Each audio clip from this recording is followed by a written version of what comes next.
दोस्तों, एक बार की बात है, महात्मा बुद्ध अपने शिष्यों के साथ घूमते हुए वैशाली नगरी में पहुंचे।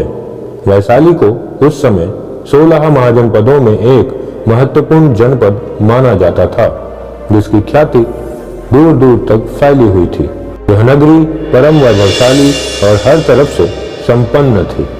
इसी वैशाली में आम्रपाली नाम की एक प्रसिद्ध लिच्छवी राज नृत्यांगना भी रहा करती थी। इसका एक और नाम अम्बपाली या अम्बपालिका भी है। आम्रपाली अत्यंत सुंदर थी और कहते हैं जो भी उसे एक बार देख लेता वह उस पर मुग्ध हो जाया करता था। अजातशत्रु उसके प्रेमियों में था और उस समय के उपलब्ध साहित्य में अजातशत्रु के पिता बिंबिसार को भी गुप्त रूप से उसका प्रेमी बताया गया है। आम्रपाली को लेकर भारतीय भाषाओं में बहुत से काव्य, नाटक और उपन्यास भी लिखे गए हैं, परंतु समाज में आम्रपाली को लोग गणिका के रूप में देखते थे। गणिका का अर्थ सामान्य रूप से वेश्या होता है।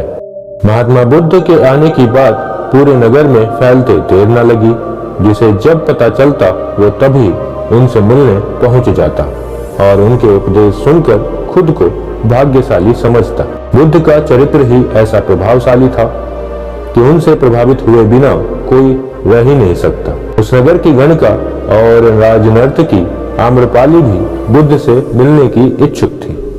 वह खुद महात्मा बुद्ध के पास चलकर आई और उन्हें अपने घर भोजन के लिए आमंत्रित किया। उसने इतने सरल और प्रेम भाव से बुद्ध से विनती की कि बुद्ध मना नहीं कर सके। जब ये बात महात्मा बुद्ध के शिष्यों को पता चली कि महात्मा बुद्ध ने एक गणिका के आमंत्रण को स्वीकार किया है, तो सबने इसका विरोध किया। महात्मा बुद्ध ने बड़ी सरलता से अपने शिष्यों से कहा, मैंने तो उसकी प्रेम भावना देखी। उसने जिस भावना से मुझे बुलाया है वह बिल्कुल पवित्र और निश्चल था। वह आज मुझसे मिलने एक गणिका बनकर नहीं बल्कि एक भक्ति भाव से आई थी। फिर भला मैं कैसे उसका आमंत्रण स्वीकार ना करता। यथा समय बुद्ध आम्रपाली के घर भोजन के लिए गए। आम्रपाली पहले से ही भोजन की सारी व्यवस्था करके भगवान बुद्ध के आने की राह देख रही थी।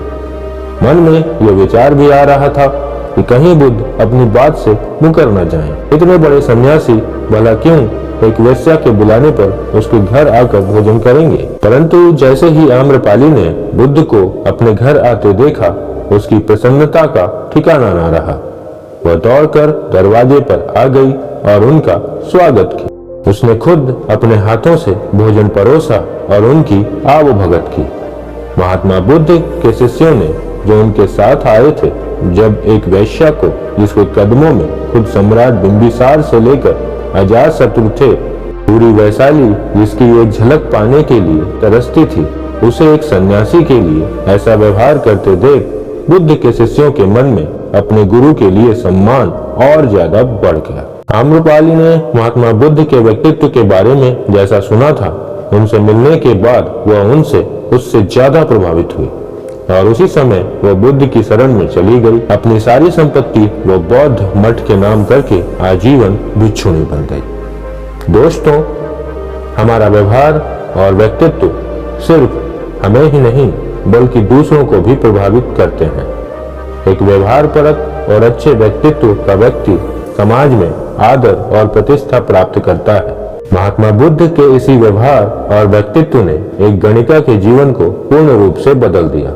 आज के जीवन में भले समाज में प्रतिष्ठा, धन दौलत और शक्ति के बल पर अर्जित की जा सकती है, परंतु यह तब तक ही है जब तक मनुष्य धनी और समर्थवान बना रहता है। यह तो मनुष्य का व्यवहार और व्यक्तित्व ही है जो लोगों के दिलों में लंबे समय तक जीवित रहते हैं। मनुष्य का व्यवहार और उसका व्यक्तित्व उसके सबसे सुंदर आभूषण होते हैं, जिनकी चमक मनुष्य की मृत्यु के बाद भी कभी फीकी नहीं पड़ती।